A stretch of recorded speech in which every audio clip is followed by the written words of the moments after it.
Hey, what's going on? Danny Matta here, founder of PT Biz, and in the last 10 years, I've started, grown, and sold a cash-based practice, as well as helped over 1,000 clinicians do the same thing. And what I want to share with you today is the traits that I've found working with these clinicians in the top percent of those that have been able to generate a seven-figure practice and what they share in common with each other. With that number of reps, we can learn a lot from what we see, the people that had the most success doing, and you can start to reverse engineer that into your own clinic as well. So there's pattern recognition that occurs in anything that we do. Think about your patients, right? How many people have you seen with knee pain? How many people have you seen with shoulder pain? How many people have you seen that have back pain? And we start to develop pattern recognition. And this is something that makes us really, really good clinicians. Now, on the business coaching side, for me early on, obviously it was like becoming a good clinician. You know, I got better and better over time as I got more and more reps. And one of the things that I've noticed is there are common traits with people who seem to have the most success.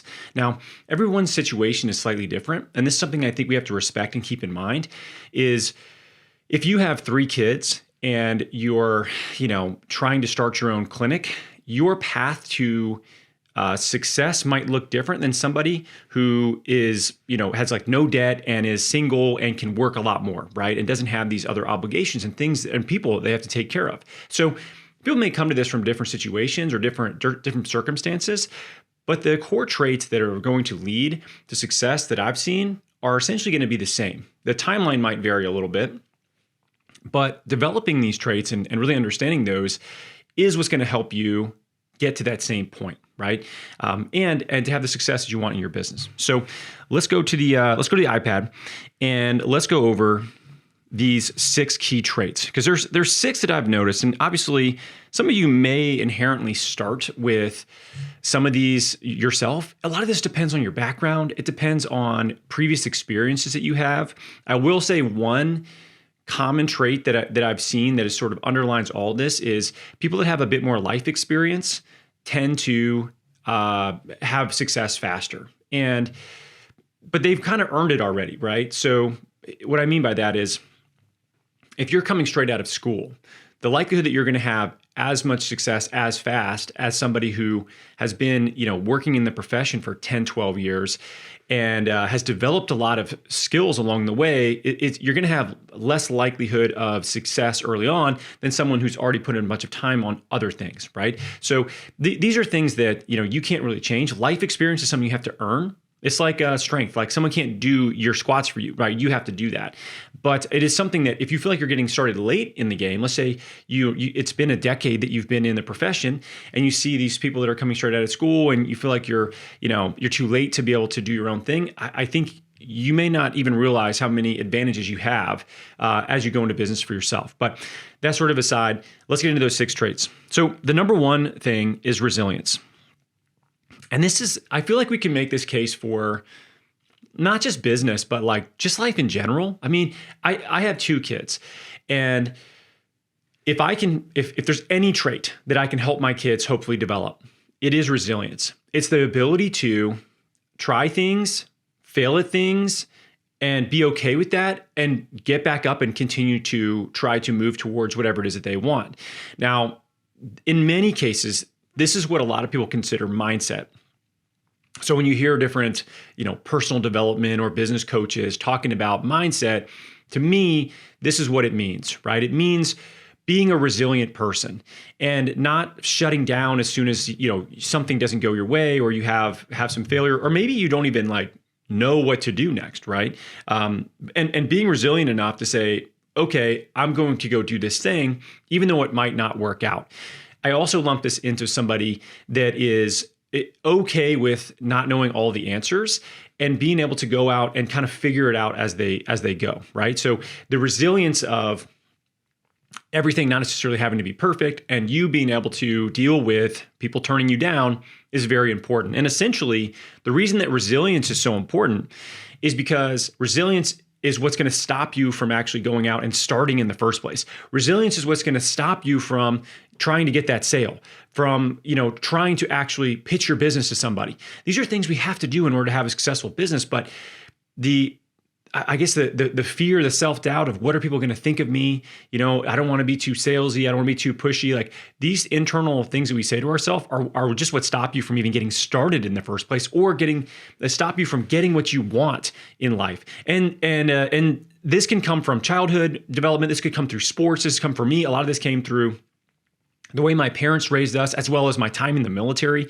Just like being put in somewhat difficult situations, and being okay with that, and realizing like, okay, yeah, I didn't win this, or I did this wrong, but I learned from it, and I didn't let it stop me from, trying to do the thing that I really wanted to do. So being resilient is one of those things that you can develop before you get into business. But as soon as you get into business, you're going to develop some serious resiliency if you stick with it, because it is going to shove you into very, very uncomfortable situations that you're going to have to be okay with. And you're going to have to get back up the next day after you just ate shit all day. Like the amount of times that I've been turned down, the amount of times that I've had people that, just ghosted me on meetings, or didn't respond to me, or didn't want to like have anything to do with our business. It doesn't feel good ever, right? Like that even to this day, you develop a callus to these things for sure, but it never feels good because we take it so personally. But that's enough to stop a lot of people. I know people that will literally, they're so worried about what's going to happen in interaction that they'll literally sit in their car and like not actually go in to have a meeting or to go talk to somebody, to show up to try to create a new networking relationship, because they're so scared of the outcome of what that might be. That is a lack of resilience. You have to push through that. You have to realize that's not a dangerous situation. That's an uncomfortable situation. And the more we put ourselves into uncomfortable situations, the more we build resilience. Okay, the next thing is one of the main traits that I see of the most successful clinicians that we work with is they are super communicators. Okay, there's a book called Super Communicators, and if you want to go into detail on that, I would recommend reading it. It's really good. But essentially, they are fantastic communicators. They're great listeners. They're great at taking what people need and positioning it through how they're essentially persuading people to get on board with what they want to do. They're fantastic salespeople, not necessarily manipulating people, but they're biasing things to what makes sense to them via a communication style that helps people realize that, this is a good thing for them to do as well. And super communicators also try to improve and connect relationships around them. So one of the best things you can do as a business owner in general is to become a connector of other people. And super communicators do a great job of this. They ask a lot of questions, they get to know what people want and what they need, and they make these external connections between other parties that may not know each other. And in local business, is something that I noticed, within my first year of being in business, there were certain people in the community that were entrepreneurs that seemed to be the people that were connecting all these other people. And they found themselves in a very unique, I would say very coveted position of being a facilitator of relationships. And there is a lot of social credibility that comes with that. There's a lot of reciprocity that comes with that. And if you're connecting other people and facilitating value and improving relationships, you are going to be viewed in a very positive light. The first person I noticed this with was one of the realtors that I worked with, who was very, very prominent realtor in the area, and the epitome of a super communicator, the epitome of a connector of other people. And this guy got so much business that came his way just because he had been able to improve everyone else's businesses, everyone else's lives, and connecting people in ways that improved, whether it be their social, relationships or their business relationships. And that came back to him in a really positive way. So if you're in a local community and you're trying to break into it, you may not be able to be this super communicator connector right away, but keep in mind that as you start to build relationships, if you can connect this business owner with this business owner, and they should meet because they have something in common. They both like to play pickleball. Oh, Brian, you like to play pickleball? So does Sarah. You guys should meet. Go play pickleball with them, right? And now you're connecting people that have something in common. There are also maybe layers of business that could be beneficial for one another. That is a fantastic place to be. Be a great listener, be a facilitator of relationships for other people, and that puts you in a very, very unique position in your community. And don't forget, These are local service-based businesses, whether we like it or not, okay? Yes, you could be a digital marketing ninja, and that's great for your business. But you having local relationships and a local presence and a positive reputation in your community is honestly far more important than almost anything else you can possibly do for a local service-based business. You could do this and be fantastic at this and not even have any sort of ads in place and still build a 7-figure business. So this is how important it is. So don't forget, listen to people, try to improve people's lives, and try to connect people in your community. So that's number 2. All right, number 3. They are risk tolerant. They are not risky. Risk tolerant, not risky. This is very important. So risk tolerant, meaning they take calculated risk to move the business in whatever direction they're trying to drive it. Risky is people that just frivolously make decisions, and they talk about jumping out of the plane and building the parachute on the way down, pull the trigger, ride the bullet is what one of my friends used to say. That is very risky, and that can get you in big trouble. It's like people that take massive loans out to reinvest in the business, but they don't actually have a clear plan as to how that's going to add ROI, or they just jump into a new space because they like the idea of some sort of new idea that they hear. This is risky. The only time I've ever seen anybody go out of business that we've worked with in PT biz has been risky people. I can only think of a couple, and every single time they've always over leveraged themselves with moving too fast, taking on too much debt, taking on debt with terrible terms because they don't understand the finances of what they're doing. And it's because they're risky, and they're risking their business. They're risking the employment of all the people that they work with because they don't understand the actual fundamentals of what they're doing, right? It would be like if you just learned how to drive and then somebody gave you a supercar, gave you a Ferrari, and they're like, yeah, drive this around. The chances that you're going to end up in a sort of challenging situation and maybe a risky situation way higher than if somebody gives you a Toyota Prius, right? That's just safe, slow, predictable. But also on the flip side of that, people that are hyper conservative, people that avoid debt at all costs, which I get. There's definitely something to be said for living a debt-free life. But when you're looking at a business as an investment and scaling that and hiring people and building out a space, we have to also understand that we have to be risk tolerant and be okay with taking risk so that we can push the business forward. And that might mean you taking out a bigger than you might loan to be able to grow your business into a standalone space and have cash on hand to be able to reinvest in marketing and people and all these things that we know grow the bottom line of a business, right? But doing so in an intelligent way where you are now calculating that risk, you're looking at how does that fit into your business plan, and then you're making that decision after you've actually put some thought into it, right? But if you're so scared to do anything, to hire, or sometimes people are very scared, they're like, oh, I'm gonna grow, and then all my staff are gonna leave here and take all my patients. This is just a scarcity mindset. This is the opposite of what we're talking about. You need to be risk tolerant, but not risky. Risky people tend to go out of business at some point in time. Risk tolerant people tend to consistently grow over time and have very safe business, which is what we want people to have. Okay. Next thing, these top percent of folks that we've worked with, they absolutely are fantastic leaders, and they do something that we consider eating last. So they eat last. Now, Simon Sinek wrote a book called Leaders Eat Last. One of the things that I was taught when I was in the military was if I ever went to the chow hall, if I was ever out in a training facility with my soldiers, I always let them eat first. Let them go through the line first. Let them go get their lunch, their dinner, whatever it might be. And you just got to think about it, right? Let's say you're in that situation, and I jump to the front of the line to get food first. How do you think that looks to the people that are essentially, are in the rank structure? They're essentially reporting to you. How do you think that looks as a leader to be the first person to go get food? It's selfish is what it is. You are viewed as a selfish person. I don't care if you're hungry or not. This is obviously just an example of what I'm talking about, but we honestly mean that. When I go to events that we have, when I'm with our team, it is absolutely just a habit at this point where everybody else has to go through the line first, because if there's not any food left, I would rather be the person that's hungry than have anybody on my team be hungry.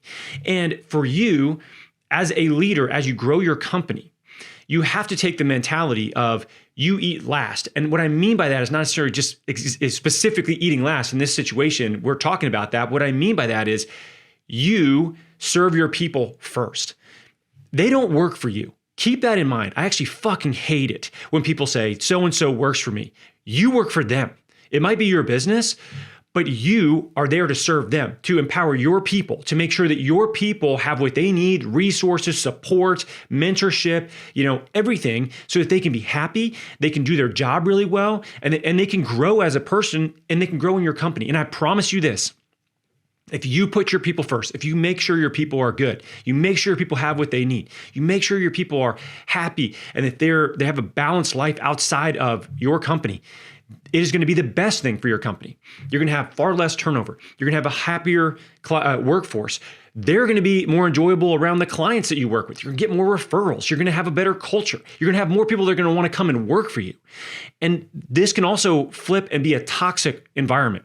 And I've seen many times where we have a clinician we're working with, and we have to have a difficult conversation when they keep having turnover and turnover and turnover. And they're like, well, in this situation, this person did this or whatever, and this person was just a bad fit. So it's one of two things. A, you're either terrible at hiring people, or B, you're an awful leader. And there's a common denominator here because both of these things are you. You are the problem either way. And if you're struggling with constant turnover and a culture that doesn't seem like it's clicking and it's not positive and it's not what you want, that means that you are doing something wrong. And it's probably that you are not eating last. You are not putting your people first. You are putting yourself first, or you have some sort of trait that is irritating to other people. You are passive aggressive. You are bad at giving feedback correctly. You criticize people in public instead of doing it in private. You don't praise people enough. You don't give enough positive reinforcement. You don't have clear set rules or systems or organization in your business. But more often than not, this is what happens when people put themselves over their staff. They put themselves over their company. And if you can think of yourself as your chief role is to keep your staff happy, supported, everything that they need, and do so in a manner where obviously just not being a pushover and getting taken advantage of. And there's a difference, and this is nuanced, but you have to understand that there's a difference between just being a pushover and let somebody do whatever they want and walk all over you, and you being a supportive individual that is the leader of that company. Because like when I was in the military, there's two types of leaders that I saw. One was like this: servant-based leader. Your soldiers eat first, you eat last. The other one was, you do what I tell you to because you have to. Otherwise, you're breaking, military code, and you can get in big trouble for that. So top down, do what I say. It's just the way it works. Shut up and go do this. I'm here for you guys. I want to make sure you have everything that you need so you can be successful. And a great example of this would be the movie Band of Brothers, right? If you haven't seen Band of Brothers, or not movie, but the miniseries Band of Brothers, okay? And there is a leader at the beginning. It's Ross from Friends. I forget his name in the show. And he is, you do what I say, top down, that simple. And then there's Dick Winters, who is the main character. And he's the exact opposite of that. He's like, what do our soldiers need? What do these guys need to be successful? That's the kind of person you got to think about who you want to be. You don't want to be the other person where it's top down. And if you say, so-and-so works for me, stop saying that shit right now. You work for them. You work together. That's simple. Don't ever introduce people as my employee or this person works for me. No, never. I never say that. I think it's disrespectful. It's a terrible tone to take with your team. All right, next thing. Their future bias. All right. They have a future bias. Some people live in the past. These are people that want to talk to you about their high school football record that they had, or the crazy thing that happened when they were 15, or whatever. Like they reminisce on old times all the time. They're past biased individual. There's present biased people. These are people that actually tend to be quite happy, but maybe not as ambitious. Okay. And they're content. And this is actually a really rare thing when you see it. You might view it as laziness in some cases. This is the way I used to look at it. But people that are present bias, they focus on the things around them, and they're actually like very much in the moment.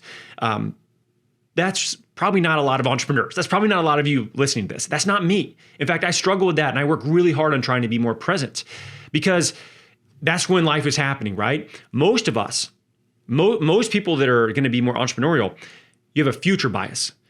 You live in the future. You see the world years into the future. You see what your life could look like years into the future. And what's rare about that is it's not that common. And most people do not have the detailed vision of where they're trying to go the way that you might. And if you can explain that and articulate that to your staff, to the people around you, to your clients, to anybody in your ecosystem, that is very attractive in terms of like people wanting to work with you to achieve that mission, people that want to help you get there, and that's going to get more qualified people coming your way to want to work with your team, be a part of it. That's going to get more patients that are going to want to work with you. That's going to get more referrals because they're excited for you to achieve this mission. They're clear on it. You seem enthusiastic about it. And this is going to improve your ability to generate referral relationships, local connections with people that see this as like, oh my gosh, this person has a clear idea of where they're trying to go. I really want to see that happen too. Like I'm excited for them.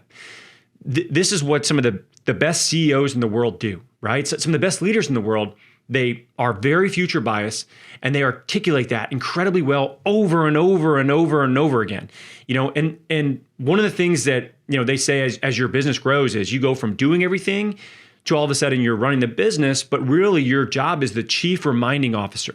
You're reminding your company of what the mission is, why they're working on it, why it's important, and where they're going.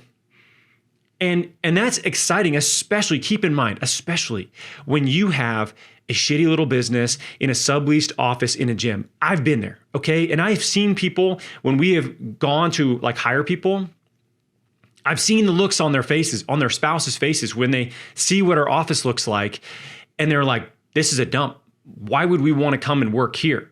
We've had people that have turned us down to work with our clinic because of that, and my inability to express what the vision is for what we have. If you can do that, you are going to attract far more qualified people that want to be a part of that. It's exciting to be a part of something that's growing and something that's impactful. And you having the clear vision of what that is an absolute superpower. Lean into it. Get clear on it. Get very, very clear of what your vision and your mission is. These are the things that you can lean into that are unique that other people do not have. So being future biased is a absolute superpower when it comes to your business. You might struggle with being more present with your friends and family, and you may suck at going vacation. Like, I'm not the greatest person when it comes to vacation because I'm thinking about all the shit that I want to happen years and years from now and the things I need to do. But leaning into your superpower of being future bias is actually one of the key traits you have that you should lean into and really continue to push and push and push so that people around you know exactly where you're going and they want to be a part of that. All right, last thing. These people are lifelong learners. Now, for many of you, you're already there, right? If you're a clinician and you really want to be a great clinician, you are a lifelong learner, right? It's hammered into us. We constantly have to do more CEU hours. We're learning from mentors. We're doing case studies with our staff. We're going through residencies and fellowships and all kinds of stuff, right? So you have this skill. If you've dedicated yourself to becoming a fantastic clinician, which you probably have no business starting a clinic until you're a great clinician, to be honest. But you've already had this skill. You're a lifelong learner. You now have to take this and you have to go from being a clinical lifelong learner. So this is where you've focused in being a great clinician. And now you have to shift it over here. You have to take this lifelong learner skill and you have to turn it to business skills. If you want to start, grow, scale, sell, run a business, an actual business that is more than just you, which is you create a job for yourself, which some people want that. We call this a lifestyle business, but essentially you've just gone from working over here to working over here. If you want to create a business, you have to reinvest in this. You have to understand business skills. You have to be a lifelong learner in business. There's so much to learn, so much. And if you nerd out on learning more and more things, which is exciting, right? It's like using our brain to learn new things is like using our body to move, to exercise, to get out in the world and hike and play sports and do all kinds of things. You're flexing a muscle. you're maintaining that muscle as well. And your brain is the same way. So when we learn new things, we get smarter. We also retain more intelligence. We retain more of our ability to be cognitively there. And in business, there's so many things to learn. There's so many skills that you're going to be challenged to be able to adapt and apply in different situations. It is the best place in the world for someone who's a lifelong learner, because you'll never learn everything, ever. And it's such a cool game. Like, business is just a game. Think of it that way. A big, three-dimensional chess game, whatever. Like, there's so many things you can do. And there's so many challenges going to come your way. You'll never run out of things to learn. But you have to focus on going from being a clinician to a business owner, and taking that clinical ability to learn and continue to progress and make constant small improvements in what you're doing. And you need to turn that attention to be a fantastic business owner. And this can be a very difficult transition for people. But if all you ever want to do is focus on just clinical skills, I don't see as much business success with those people, because they never actually take that and dive into the business side. And if they did, they would have massive success on the business side. And that's okay, because if the clinical side is really what you're all about, and the only way you can really express the way that you want to work with people correctly is to have your own clinic, then awesome. You should be incredibly happy in a lifestyle business, being an awesome clinician, and not really focusing on much of anything else. It's more of a pure relationship with your clients and your patients. But if you're trying to grow a business, if you're trying to generate time and financial freedom for yourself and your family, that ain't the way to do it. Like, you'll be a happier person than working in a high volume clinic, but like really being able to build a business that works when you're not there, passes the hit by a bus test, right? So if you get hit by a bus, your business is still running, it's still making, revenue, is still supporting your staff. That is different. And you have to lean into those skills and be a lifelong learner when it comes to business, because that is what's going to be the difference maker for you as a clinician. And this was a very difficult transition for me. I hung on to the clinical side for a very long time. In fact, I treated patients up until basically when we sold our clinic. I stepped away for about 6 months before we sold our clinic.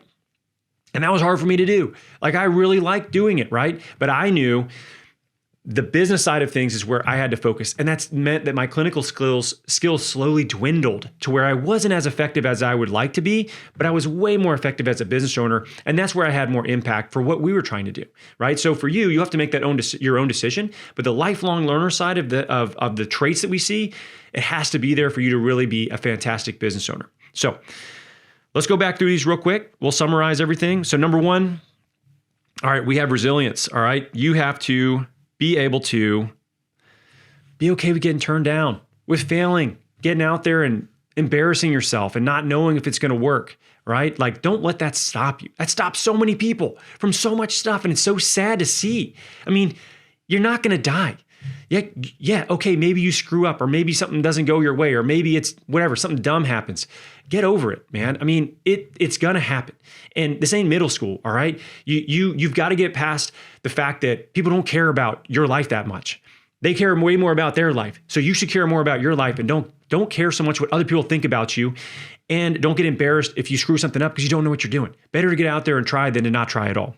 Number two, super communicator, all right? Great listener, great connector of other people, problem solvers. These are fantastic traits to have. And the vast majority of clinicians, this is the one thing that they have in common, regardless of whether they have these others. We are fantastic listeners. We are great problem solvers. We are great with people. We love, actually engaging with people. The relationship side of things, use that to your advantage, leverage that, and be a connector of other people. That's a fantastic place to be. Be risk tolerant, not risky, okay?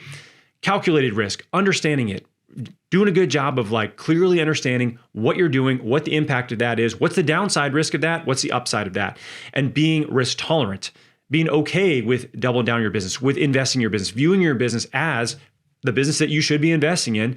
Don't be risky.